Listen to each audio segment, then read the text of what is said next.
పాపంలో జీవిస్తున్న వారిని రక్షించాలని, పాపం వల్ల వచ్చే జీవితం మరణము నుండి వేరు చేయాలని, మరణము లోకంలో నుండి తీసివేయాలని యేసు ప్రభువు ఈ లోకానికి రక్షకుడిగా 2026 సంవత్సరాల క్రితమే ఈ భూమి మీదకి ఆయన సర్వలోక మానవ పాపం కొరకే ఈ లోకానికి వచ్చారు. మానవునికి ఉన్నటువంటి పాపము, ఈ లోకంలో ఉన్న పాపం మానవుని రకరకాల ఇబ్బంది పెడుతుంది, రకరకాలుగా మానవుని నాశనానికి తీసుకెళ్తుంది, మానవునికి రకరకాలుగా నెమ్మది చేస్తుంది. మానవుడు రకరకాలుగా గురి అవుతున్నాడు, బాధలకి గురవుతున్నాడు, అనారోగ్యానికి గురవుతున్నాడు. కారణం ఏమిటి అంటే పాపం వల్లనే మానవుడి జీవితంలో పాపమే మనిషిని నెమ్మది లేకుండా చేస్తుంది, మనిషికి ఆరోగ్యం లేకుండా చేస్తుంది. కాబట్టి ఆ పాపం నుండి వేరు చేయడానికి, పాపంలో కొట్టమని అంటున్న మానవుణ్ణి, పాపంలో అలజడితో జీవిస్తున్న మానవుణ్ణి యేసుక్రీస్తు ప్రభువును రక్షించడానికి ఆయన ఈ లోకానికి, నేను రక్షకుడిగా ఈ లోకానికి వచ్చా. యేసు ప్రభు అంటే ఆయన మతము కాదు, యేసు ప్రభు అంటే కులము కాదు. మానవుడు అనే మంచి మార్గము, పరలోకానికి మార్గం, నిత్య జీవానికి మార్గం. నిత్యత్వంలోనికి పోవాలంటే యేసుక్రీస్తు ప్రభువారిని అంగీకరించాలి. యేసు ప్రభువారు అంటారు, నేనే మార్గము, జీవము, సత్యం అయి ఉన్నానని ఆయన ఈ లోకంలో ఉన్నప్పుడు మాట్లాడుతూ వచ్చారు. యేసు ప్రభువుని అంగీకరిస్తే నిత్య జీవం, యేసు ప్రభువుని అంగీకరిస్తే ఆయన సత్య జీవం. కాబట్టి పరలోక రాజ్యానికి వెళ్ళడానికి ఆయన మార్గమే ఇస్తున్నారు. కాబట్టి ప్రియమైన దేవుడు పిల్లారా, ఇక్కడ వింటున్న మైకు ద్వారా ఈ చుట్టూ ప్రజలారా, యేసు ప్రభువు అనేక సార్లు మనము మతమని మనము భ్రమపడుతున్నాం. యేసు ప్రభు లోకానికి మతాన్ని స్థాపించడానికి రాలే, యేసు ప్రభు లోకానికి కులాన్ని స్థాపించడానికి రాలే. యేసు ప్రభు మానవ జీవితంలో ఉన్నటువంటి పాపాన్ని, భయంకరమైన పాపం నుండి వేరు చేయడానికి, పాపాన్ని తీసివేయడానికి వచ్చాడు. పాపాన్ని ఎందుకు తీసివేయడానికి వచ్చాడంటే పాపం మానవులు జీవిస్తే మానవుని నెమ్మది లేకుండా చంపుతుంది, మానవుడికి ఆరోగ్యం లేకుండా చంపుతుంది, చివరికి నరకానికి వెళ్ళిపోతాడు మానవుడు. దేవుడి స్వరూపంలో, దేవుడి పోలికలో పుట్టినబడిన, సూచించబడిన మానవుడు ఆయన చనిపోవడానికి దేవుడికి ఇష్టం లేదు. అందుకే మానవుడి పట్ల దేవుడికి అపారమైన ప్రేమ ఉంది. దేవుడి చేత సృష్టించబడిన మానవుడి పట్ల అపారమైన ప్రేమ, ఆ ప్రేమ చేతనే ఈ లోకాన్ని ఆయన ప్రేమతో జయించాలని, ఆయన ఈ లోకాన్ని ప్రేమతో జయించాలని, అందుకే పరలోకం నుండి భూమి మీదకి ఈ లోకానికి 2026 సంవత్సరాలు దిగి వచ్చాడు. సర్వ మానవుల పాప పరిహార్థ నిమిత్తమై ఏదైతే మానవుని పీడిస్తుందో ఆ పాపం నుండి వేరు చేసి రక్షించడానికి యేసు ప్రభువు 2026 సంవత్సరాలు భూమి మీదకి వచ్చి, అనగా నిన్నటి దినము నాడు, శుక్రవారాన్ని దినము నాడు ఆయన కల్వరి శిలువలో ప్రాణం పెట్టాడు. ఆయన అనేక మనుషులు ఆయనకి వ్యతిరేకంగా ఈ లోకానికి మతం స్థాపించడానికి వచ్చాడని అనేక మంది యేసు ప్రభుకి వ్యతిరేకంగా లేచి యేసు ప్రభు వారిని ఆయనని హింసించడం జరిగింది, యేసు ప్రభుని కొట్టడం జరిగింది. ఆ తర్వాత యేసు ప్రభు వారిని కల్వరి శిలువలో ఆయన్ని సిలువేయబడడం జరిగింది. ప్రియమైన దేవుని బిడ్డలారా, యేసు ప్రభుని ఎన్ని చేసినా కూడా యేసు ప్రభు వచ్చిన ఉద్దేశం ఏమిటిదంటే సర్వలోకాన్ని రక్షించాలి, సర్వమానవుని రక్షించాలి, సర్వమానవునికి ఆరోగ్యం ఉండాలి, సర్వమానవు సంతోషంగా ఉండాలి, సర్వమానవులందరూ కూడా సుఖ శాంతులతో జీవించాలి. అది ఆయన ఉద్దేశం. కాబట్టి ప్రియమైన దేవుని బిడ్డలారా, అందుకే ఆయన ఈ లోకానికి వచ్చి ఆయన కల్వరి శిలువలో ఆయన ప్రాణం యాగం చేశాడు.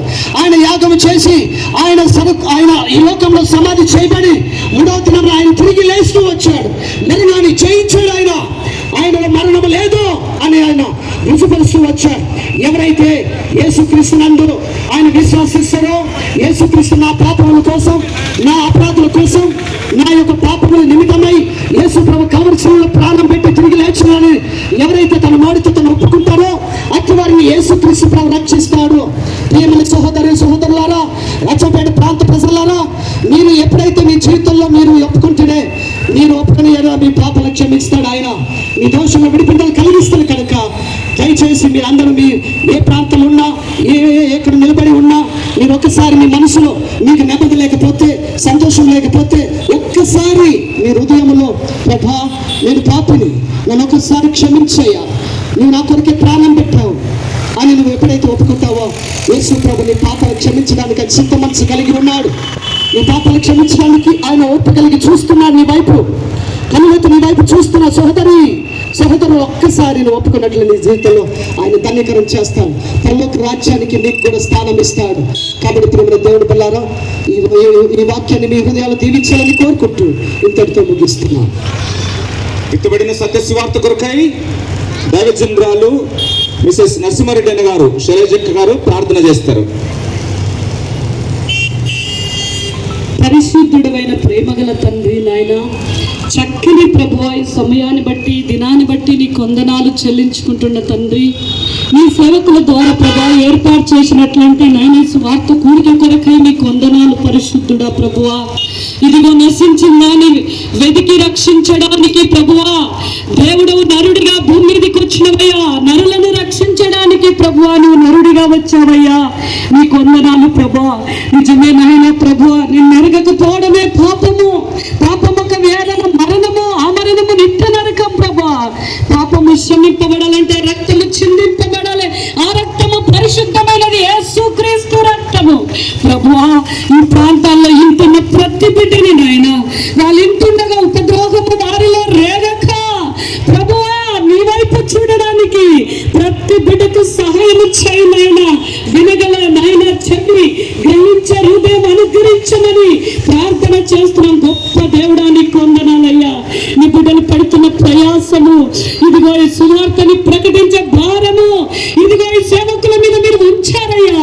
నీ బిడ్డలు ప్రభా ప్రయాసపడి ఇదిగో ఆచంపేట పట్టణంలో ఉన్న ప్రజలని ఆ నిత్య నరకము నుండి తప్పించడానికి వాళ్ళు వాడుతున్నటువంటి సమస్తము నాయన ప్రభు వారికి ప్రతిఫలం దయచేస్తామని నమ్ముచున్నాను నాయన. ఈ చక్కని సమయంలో ప్రభు ఈ ఆచంపేట అంతా కూడా నాయన నీ మాట ప్రకటింపబడును గాక. ఇంటుండగా ప్రతి హృదయాలు కదిలింపబడును. ప్రతి హృదయములో నాయన నా తండ్రి నీకై దాహము పుట్టును గాక. నాకిచ్చిన రక్షణ, మాకు కలిగిన రక్షణ మేము కూడా ఒకప్పుడు నిన్ను ఎరగక దూషించినమయ్యా. యేసెవరాని చెప్పిన వాళ్ళము మా నోటితో నిన్ను పలకడానికి, మా నోటితో మిమ్మల్ని ఆరాధించడానికి సర్వశక్తి గల దేవుడా మాకు నాయన విడుదల ఇచ్చావు. ఇదిగో ఈ అచ్చంపేటల పట్ల ప్రజలను ఆశీర్వదించండి. ప్రేమతో నీ మాటలు ప్రకటించుచుండగా ప్రజలందరిన్నట్టుగా సహాయం చేయి. రక్షింపబడాలయ్యా, ఆ నరకము తప్పింపబడాలి ప్రభువా. ఆశీర్వదించి దీవించి నీ బిడ్డలు చేస్తున్నట్లంటే నాయన ఇదిగో నా ప్రభు భారమైన నీ సువార్తలో నా ప్రభు ప్రారంభం మొదలుకొని ముగింపు వరకు నాయన జలప్రదంగా నడిపించండి ప్రభా. అనేక ప్రజల హృదయాలను తెరవండి అయ్యా. వారి శవులకు వినికిడిచ్చి నీ నామాన్ని గణపరుచుకోమని ఇందులో పాల్గొంటున్న ప్రతి బిడ్డలని నాయన బహుగా ఆశీర్వదించి రాబోయే దినములు ఇంకా బలపరిచి ఇలాంటి నాయన స్వార్థలు ఎన్నో జరగడానికి సహాయం చేయమని మహిమ ఘనత ప్రభావములు నీకే చెల్లించుకుంటూ నజరేయుడైన యేసుక్రీస్తు పరిశుద్ధ నామం పేరిట ప్రార్థించి వేడుకుంటున్నాం పరలోకపు తండ్రి. ఆమేన్, ఆమేన్. సర్వమానవుల పాపముల కొరకై ప్రాణం పెట్టిన ప్రభువైన యేసుక్రీస్తు మహారాజ్కి, సమాధిని ఖాళీ చేసిన ప్రభువైన యేసుక్రీస్తు మహారాజ్కి, మరణపు ముళ్ళును విరిచిన ప్రభువైన యేసుక్రీస్తు మహారాజ్కి, సిలువ కార్యము జరిగించిన ప్రభువైన యేసుక్రీస్తు మహారాజ్కి, పాపల కొరకై పావనుడిగా ఈ పాప భూయిష్ట లోకానికి దిగి వచ్చిన ప్రభువైన యేసుక్రీస్తు మహారాజ్కి, बोलिए जिंदा खुदावन यीशु मसीह की।